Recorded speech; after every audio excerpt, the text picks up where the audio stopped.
plate tectonics.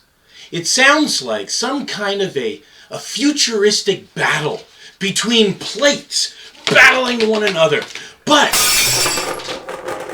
that's not what plate tectonics is. Plate tectonics describes the process that allowed the formation of all the features we see on planet Earth. And today we're going to focus on plate tectonics by visiting somewhere nearby in New Jersey called Mount Tammany at the Delaware Water Gap. And so sit back and relax as we learn a little bit more about the forces that led to the formation of Mount Tammany through plate tectonics.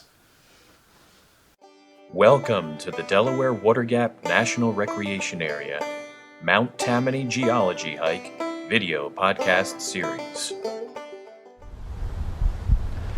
As you begin your first major ascent, your natural tendency might be to look down and watch the sweat dripping off your nose.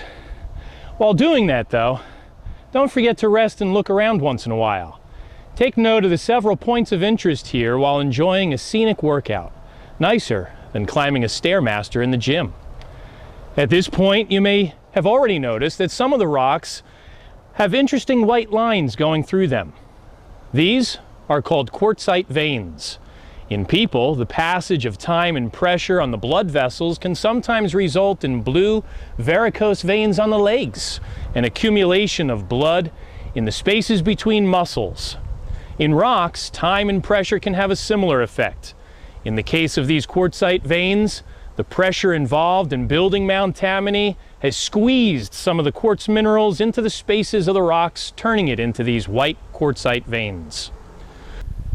When Mount Tammany was formed, along with the rest of the Appalachian Mountains, it was folded up, similar to how a tablecloth might be bunched up if it were being pushed together.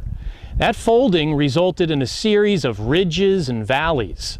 In geologic terms, they are called anticlines and synclines. The anticlines are the parts that go up, and the synclines are the part that go down. So far, you have been hiking up the Dunfield Creek syncline, which is made up of the Bloomsburg Red Bed Formation. Let's start with one of the most obvious features of the rocks. They're all tilted upward at an angle. For some, this tilt, along with the newfound perception of your elevation, might be a little bit disorienting. You are now atop the resilient rocks of the Shangum Formation. You may remember at the contact point at the beginning of your hike. That was the same formation at the base of the mountain. You have essentially climbed the entire skeleton of Mount Tammany. So why are these rocks all angled like they are? Well, initially these sedimentary rocks were deposited in flat layers within a marine environment. As the mountain was formed, these flat rock layers were forced upward at an angle. In fact, you can measure the angle of the rocks here at the summit with an instrument called the clinometer. This will show you that the rocks are actually angled at about 50 degrees above horizontal. Take a look across the river, about a mile away, to Mount Mincy, Pennsylvania. The angled rock layer you see closely resembles that of the formation you are on right now. It is similar in that it was created at the same time and is the same kind of rock. It's different in that it has been pushed up at a slightly different angle than the rocks you are on now. In fact, if you were to measure the angle on the top of Mount Mincy, you would see that it's only about half that of Mount Tammany's. So what story does that tell? Essentially, it reveals the fact that when the Kittatinny Mountains were being pushed together up in place, it did not happen evenly. Like ripping a piece of paper, the two sides will be at different angles. This is what happened to the ridge at this point. Ultimately, that defect in the ridge is what enabled the Delaware Water Gap to be situated where it is, and for you to be standing on top of Mount Tammany instead of a long and unbroken ridgetop. An interesting aspect of the geology within this stretch is how these rocks were deformed during the mountain building process. The Bloomsburg Red Bed Formation experienced a great deal of stress at this time, and some of them cracked under the pressure. One result of these stresses includes numerous bedding plane faults, which create a series of step-like structures.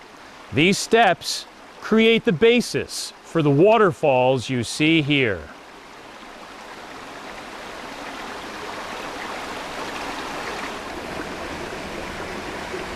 Another feature evident along this stretch is the development of slicken sides and ramps that resulted from these forces. Water flowing over these structures creates natural water slides down gradual slopes, emptying into water holes.